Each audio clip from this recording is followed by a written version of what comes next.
Hello friends, ഇന്നൊരു മന്തി rice ഉണ്ടാക്കാം. ഒരു പാത്രം അടുപ്പത്ത് വെച്ച് ഓയിൽ ഒഴിച്ചു കൊടുക്കാം. അതിലേക്ക് പട്ട, ഗ്രാമ്പു, ചെറിയ ജീരകം, വലിയ ജീരകം, ഒരു പിടി പച്ചമല്ലി കൂടെ ചേർത്ത് കൊടുക്കാം. ഇനി സ്ക്വയറായി അരിഞ്ഞു വെച്ചിരിക്കുന്ന സബോള ചേർത്ത് കൊടുക്കാം. സബോള ഒന്ന് വഴറ്റിയതിന് ശേഷം 3 പച്ചമുളക് മുഴുവനായിട്ടാണ് ചേർത്ത് കൊടുക്കുന്നത്. ഇനി ഇതിലേക്ക് ഇഞ്ചി വെളുത്തുള്ളി പേസ്റ്റ് കൂടെ ചേർത്ത് കൊടുക്കുന്നത് ഞാൻ കാണിക്കാൻ വിട്ടുപോയതാണ്.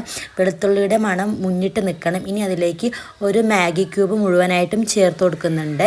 അതൊന്ന് വഴറ്റിയതിന് ശേഷം അതിലേക്ക് മന്തി മസാല ചേർത്ത് കൊടുക്കുന്നത് ഉണ്ടെങ്കിൽ ചേർത്ത് കൊടുത്താൽ മതി കേട്ടോ. ഈ പൊടിയുടെ പച്ചമണം മാറുന്നത് വരെ വഴറ്റി കൊടുക്കണം. ഇനി അതിലേക്ക് വെള്ളമാണ് ചേർത്ത് കൊടുക്കുന്നത്. 1 ഗ്ലാസ് അരിക്ക് 1.5 ഗ്ലാസ് വെള്ളം എന്ന അളവിലാണ് ചേർക്കുന്നത്.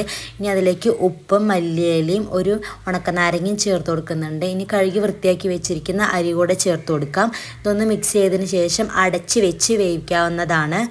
ഇടയ്ക്കൊന്ന് തുറന്ന് നോക്കണം. ഇപ്പോൾ വെള്ളം കുറച്ച് വറ്റിയിട്ടുണ്ട്.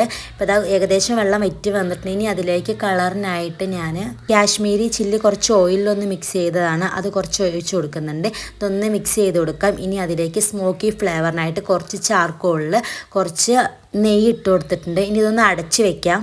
ഏകദേശം ഒരു 10 മിനിറ്റൊക്കെ വെച്ചാൽ മതി. അപ്പോഴേക്കും നല്ലൊരു സ്മോക്കി ഫ്ലേവറൊക്കെ ഉണ്ടാവും. എന്താ, നമ്മുടെ മന്തി റൈസ് റെഡി ആയിട്ടുണ്ട്. നല്ലൊരു അടിപൊളി ടേസ്റ്റാണ്. എല്ലാവരും ഒന്ന് ട്രൈ ചെയ്ത് നോക്കണം.